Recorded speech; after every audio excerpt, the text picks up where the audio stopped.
달걀은 가성비 높은 양질의 단백질 식품이죠. 아침에 삶은 달걀 또는 달걀 후라이 또는 뭐 달걀찜 이렇게 해서 아침에 달걀 요리를 먹게 되잖아요. 배도 그득하면서 또 단백질도 보충하면서 거기에 곁들여서 약간의 과일이라든지 아니면 탄수화물 음식이 들어온다 하더라도 달걀로 배를 먼저 채웠기 때문에 혈당이 급격하게 올라가지 않을까. 하루 종일 탄수화물이 땡기지 않는 그러한 일상을 유지할 수 있습니다. 그래서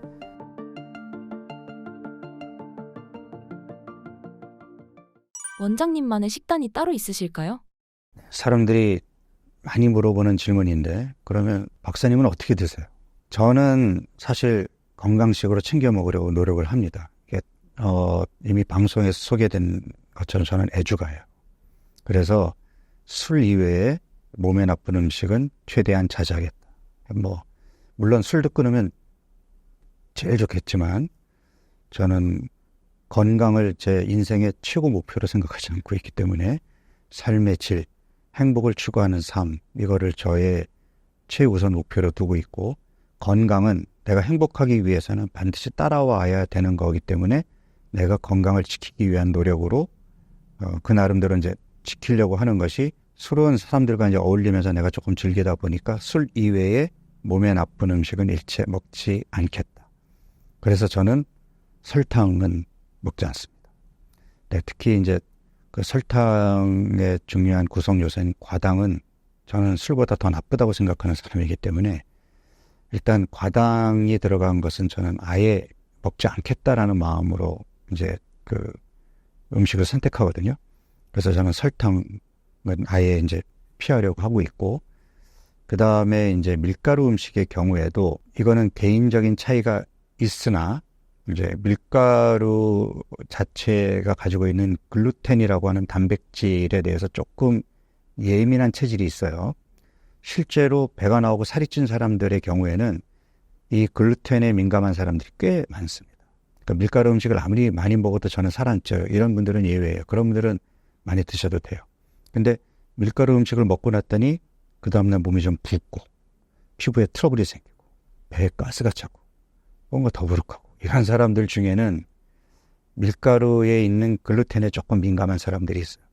이런 경우는 밀가루 음식을 아예 먹지 않을 필요는 없으나 밀가루 음식의 양을 조금 조절할 필요가 있어요. 그래서 그런 분들은 어쩌다 먹는 거지 내가 빵과 면을 좋아하기 때문에 나는 매일 먹어야 돼. 자칫 체중 증가로 이어지기 쉽습니다. 그래서 그런 부분이 있고 또 되게 빵이라든지 면 종류의 밀가루 음식들이 되게 설탕이 많이 들어갑니다.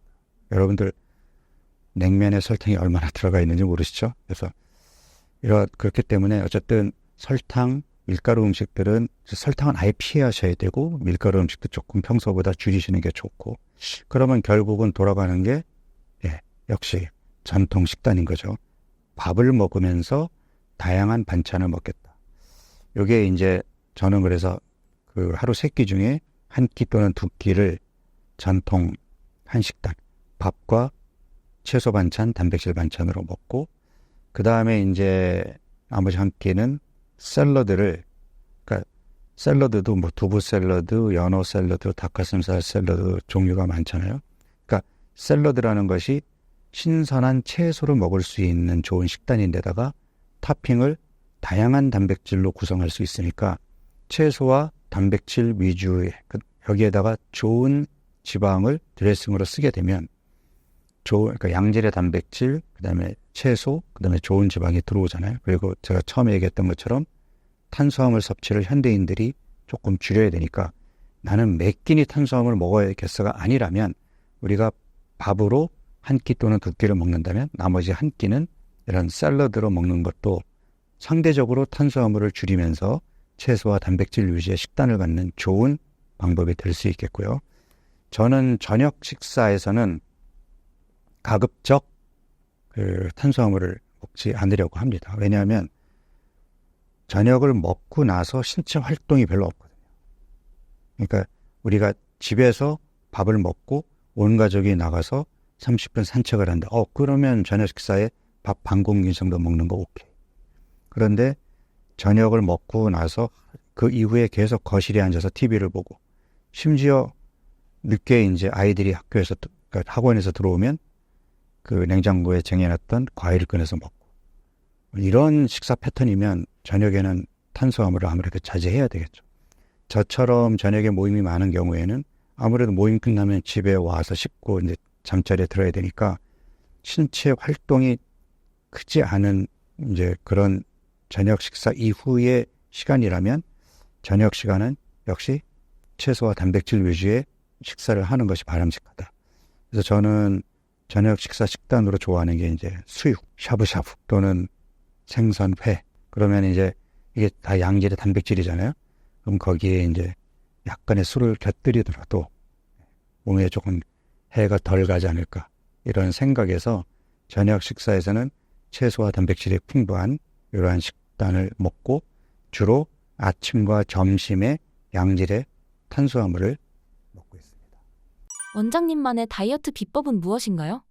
제가 또 조금 짧게 광고를 좀 하면 박용훈의 한 끼라는 유튜브 채널을 이제 새로 오픈했거든요. 그래서 박용훈은 도대체 집에서 뭐 먹지? 저희 집밥을 소개하는데 사람들이 이제 깜짝 놀라는 게 아니 그렇게 많이 드셔도 돼요? 네, 실제로 양이 많아요. 그러니까 저도 많이 먹고 우리 아들도 많이 먹고 우리 집이 식사 1인분 양이 꽤 큽니다. 그리고 제가 박용호 다이어트에서 계속 강조하는 게 건강식으로 배불리 먹으라거든요.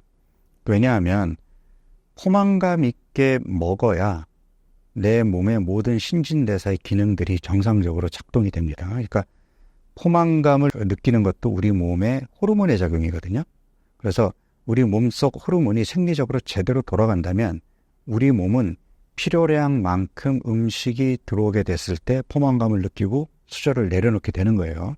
그런데 다이어트 하겠다고 배가 충분히 차지도 않았는데 안 돼, 더 먹으면 살쪄 하고 내려놓잖아요. 어떠세요? 정신적으로 스트레스 안 받으세요?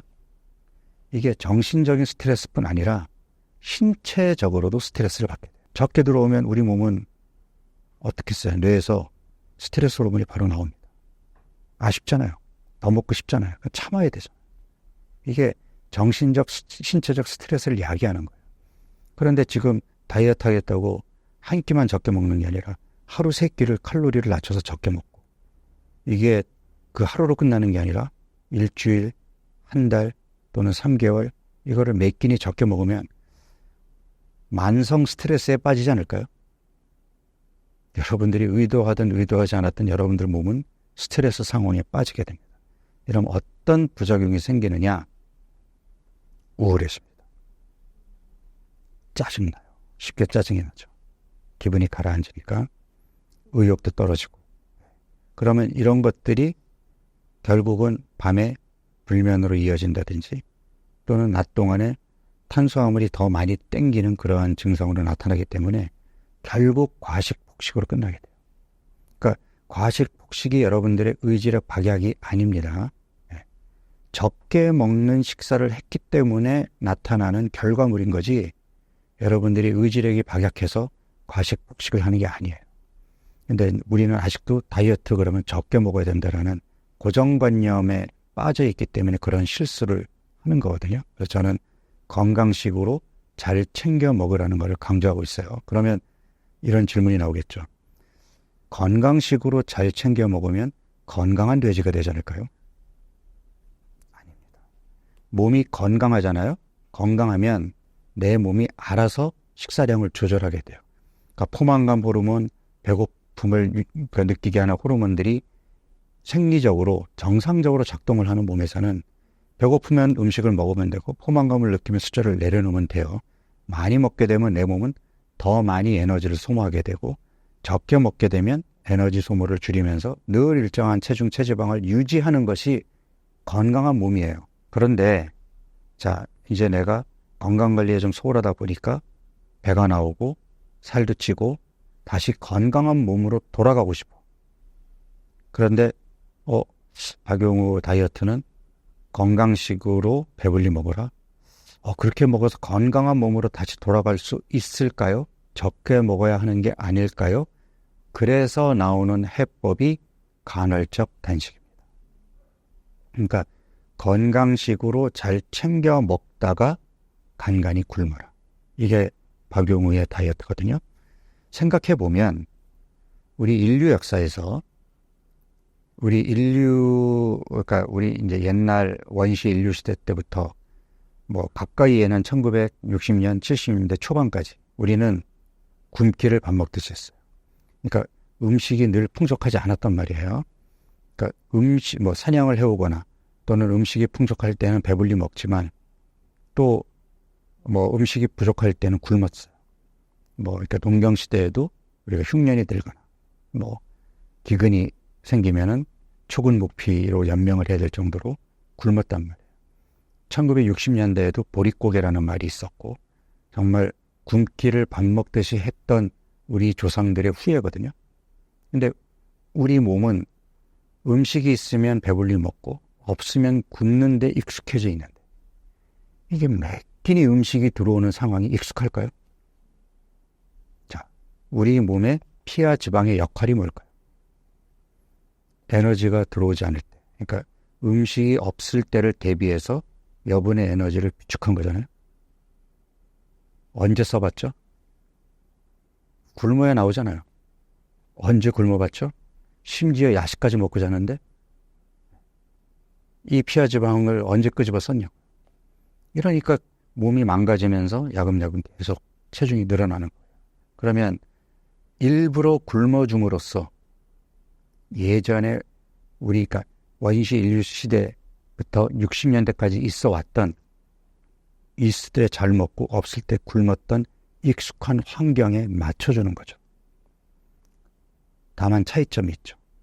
그때는 언제 음식이 들어올지 모르고 스트레스 상황에서 굶었고 우리는 내일 잘 먹을 거라는 생각에 오늘 즐겁게 굶을 수 있는 거죠. 그러니까 스트레스 받지 않으면서도 쌓여있는 체지방을 끄집어낼 수 있는 그러한 방법이 바로 간헐적 단식입니다. 그러면 간헐적 단식의 장점이 뭐냐? 잘 챙겨 먹었기 때문에 우리가 다이어트 한다고 매 끼니 적게 먹게 되면 우리 몸은 계속해서 에너지가 적게 들어오니까 스트레스도 받지만 기초대사량을 떨어뜨리면서 위기 상황에 대응하거든요. 그런데 잘 챙겨 먹다가 간간히 굶잖아요. 기초대사량이 안 떨어집니다. 이게 굉장히 큰 차이예요. 그러니까 기초대사량이 떨어지게 되면 그 다음엔 적게 먹어도 살이 안 빠지는 정체기가 오는데 잘 챙겨 먹다가 굶으면 그리고 그 다음날 또 잘 먹으면 기초대사량이 떨어지지 않기 때문에 다시 말해서 몸이 속기 때문에 체중과 체지방이 빠집니다. 그래서 몸이 망가져 있는 사람이 다시 건강한 몸으로 돌아가기 위한 전략으로 건강식을 배불리 먹다가 간간히 굶는다. 이게 다시 건강한 몸으로 돌아갈 수 있는 최적의 방법인 거죠. 여기에 앞서 피와 지방을 끄집어내기 위해서 간헐적 단식이 필요하다고 했는데 여기에 덧붙여서 신체 활동량을 늘리고 운동 자극을 규칙적으로 주게 되면 어떻게 될까요? 몸은 빠르게 정상적인 몸으로 돌아가겠죠. 그래서 건강식으로 배불리 먹으면서 간헐적 단식을 하고 평소보다 신체 활동량을 더 늘리고 규칙적인 운동 자극을 내 몸에 준다면 다시 예전의 건강한 몸으로 돌아갈 수 있거든요. 그러면 그때부터는 그냥 건강식을 배불리 먹기만 해도 그 건강한 몸을 계속 유지할 수 있는 거죠. 건강 관리를 위해 계란 섭취가 강조되는 이유는 무엇인가요? 그러니까 이제 달걀은 가성비 높은 양질의 단백질 식품이죠. 일반적으로 단백질 음식들이 좀 가격이 세잖아요. 참치회 먹으려면 가격이 만만치 않죠. 고기도 뭐 한우 가격이 만만치 않잖아요. 근데 달걀 흰자는 가장 양질의 탄수화물과 포화지방이 없는 정말 양질의 단백질 덩어리고 그 다음에 달걀 노른자에도 콜레스테롤이 많기는 하나 몸에 좋은 여러 성분들, 콜린, 좋은 지방에 들어있는 그 성분들이 풍부하기 때문에 달걀은 탄수화물만 없을 뿐이지 양질의 단백질, 지질을 공급해 주는 가성비 높은 식품이거든요.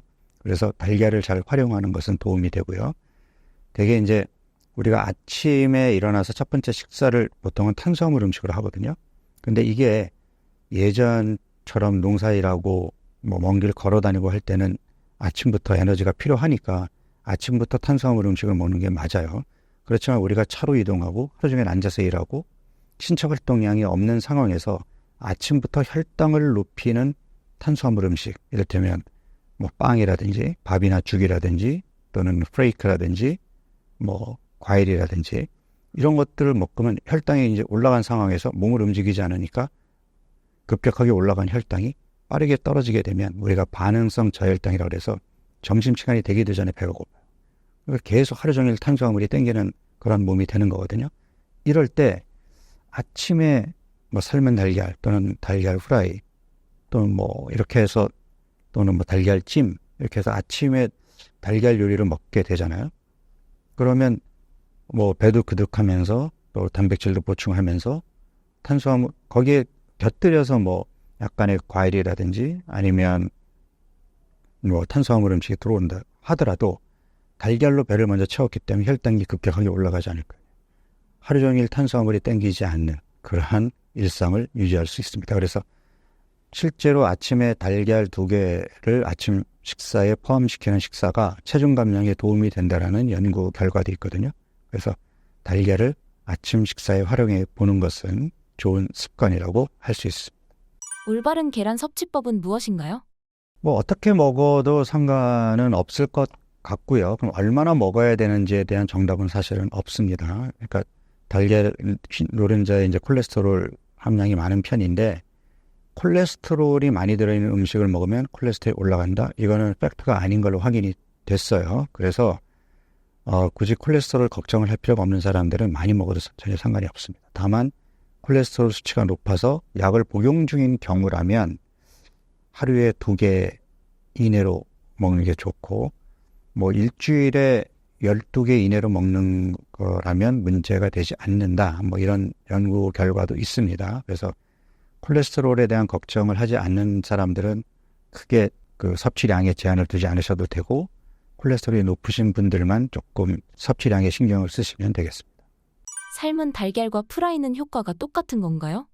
일단 우리가 이제 프라이로 먹게 되면 이제 열을 직접 가하게 되잖아요. 그래서 열을 가게 되는 부분, 또 프라이로 만드는 과정에서 기름이 들어가는 부분, 이런 부분들을 생각한다면 그냥 영양학적인 측면에서만 본다면 삶은 달걀이 프라이보다는 더 나을 수도 있죠. 그렇지만 큰 그림으로 보면 그냥 달걀을 먹는다는 것은 어떤 조리법으로 먹든 크게 문제가 되지 않습니다. 땅콩 버터에 대해서 어떻게 생각하시나요? 땅콩 버터는 사실 이제 칼로리는 높으나 땅콩이 가지고 있는 좋은 영양 성분을 그대로 가지고 있기 때문에 그러니까 과거에는 우리가 땅콩 잼이라는 이름으로도 불렸는데 그게 뭐냐면 빵에다가 이제 바를 때 우리가 잼처럼 발라 먹는다라는 이름으로 땅콩 잼이라는 이름도 있다가 지금 땅콩 버터가 됐는데 그러니까 버터를 발라서 먹는 것과 땅콩 버터를 발라서 먹는 것은 큰 차이가 있겠죠. 네, 버터는 그냥 포화 지방 덩어리고 땅콩 버터는 이름만 버터일 뿐 거기에 들어있는 지방의 상당 부분이 올레산이라고 그러는 우리가 이제 오메가9 지방산이라고 얘기하는 좋은 지방이거든요. 그러니까 좋은 지방이 풍부하고 그 다음에 단백질도 상대적으로 많은 편이에요. 그러니까 그 땅콩 버터를 예를 들면 100g을 놓고 보면 그 중에 반은 지방이고 나머지 25%가 양질의 단백질, 나머지 25%가 식이섬유를 포함한 탄수화물이거든요. 그래서 좋은 지방과 양질의 단백질이 풍부하고 또 거기에 뭐 각종 미량 영양소도 풍부하게 들어있기 때문에 사실은 우리가 땅콩을 먹는 것을 이제 땅콩 버터의 형태로 먹는다라고 이제 이해하면 되는데 문제는 이 상대적으로 지방 함량이 높다 보니까 이제 칼로리가 높다라는 문제가 있죠. 그래서 우리가 그냥 하루에 먹는 뭐 2스푼 정도의 땅콩 버터 이런 정도면 아무런 문제가 없으나 그냥 생각 없이 뭐 그냥 발라서 계속 먹거나 또는 그냥 땅콩 버터를 먹거나 해서 먹는 양이 많아지게 되면 조금 아쉬운 게 뭐냐면 이를테면 그 정도 먹는 칼로리를 조금 더 다양한 영양소로 얻을 수 있는 식단으로 대체할 수 있는 거를 땅콩 버터 하나만 가지고 이를테면 500칼로리를 먹었어. 조금 아쉽지 않을까요? 그러니까 내가 일반 뭐 밥과 반찬으로 먹는 일반 식단으로도 500칼로리를 먹을 수가 있는데 그러니까 그런 영양학적인 측면에서의 아쉬움이 하나 있고 그 다음에 또 하나는 100% 내추럴 땅콩 버터는 괜찮지만 이게 이제 소비자의 입맛을 좀 자극하기 위해서 여기에 식물성 경화유가 이제 추가가 되고 그 다음에 설탕과 소금이 들어가게 되면 훨씬 맛있어지거든요. 맛있어지면 어떻게 되죠? 많이 먹게 되죠. 그러면은 불필요하게 설탕, 소금, 식물성 경화유, 그러니까 식물성 경화유는 이제 트랜스 지방이 상대적으로 많이 들어있는 거잖아요. 그러니까 이런 것들로 인해서 그냥 100% 좋은 땅콩 버터를 좀 더 맛있게 만들기 위해서 몸에 안 좋은 것들이 추가적으로 들어가서 걔네들도 내 몸에 들어와서 안 좋지만 그로 인해서 더 많이 먹게 되는 그러한 부작용을 갖게 된다면 득보다 실이 많을 수도 있기 때문에 그런 부분을 잘 고려해서 선택하시고 드시기 바랍니다. 원푸드 다이어트를 추천하지 않는 이유가 있으신가요? 원푸드 다이어트를 왜 추천하죠? 거꾸로 원푸드 다이어트라는 게 언뜻 생각하면 먹기 편하다. 그냥 하나만 먹으면 되니까 이런 생각으로 사람들이 그러니까 뭔가 어렵고 힘든 거 말고 빠르면서 속성으로 원하는 체중 감량을 얻을 수 있는 그러한 목적으로 이제 원푸드 다이어트를 얘기하게 되는데 원푸드 다이어트 물론 한 가지 음식만 먹으면 편할 수 있지만 질리겠죠. 질리니까 많이 못 먹죠. 그러니까 적게 먹어서 빼는 거예요. 오래 갈 수 있을까요? 네, 결국 다른 음식으로 과식, 폭식으로 이어지고 실패하겠죠.